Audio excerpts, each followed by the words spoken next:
Hi అండి. నేనైతే ఇప్పుడు రెండు పద్యాలు అయితే చెప్పబోతున్నాను. దానికంటే ముందు హ్యాపీ వరలక్ష్మి వ్రతం. ఇప్పుడు నేను ఫస్ట్ పద్యం అయితే చెప్పబోతున్నాను. కూరిమిగల దినుములలో నేరములే గనుగ నేరవు, మరి ఆ కూరిమి నిరసంబైనను నేరములే తోచుచుండు నిక్కము సుమతి. ఇప్పుడైతే నేను రెండవ పద్యం అయితే చెప్పబోతున్నాను.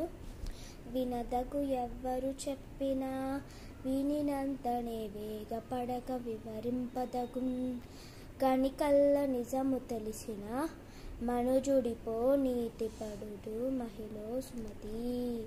ఈ వీడియో అయితే మీకు నచ్చినట్టయితే లైక్ చేయండి అండ్ సబ్స్క్రైబ్ కూడా చేయండి. Bye bye.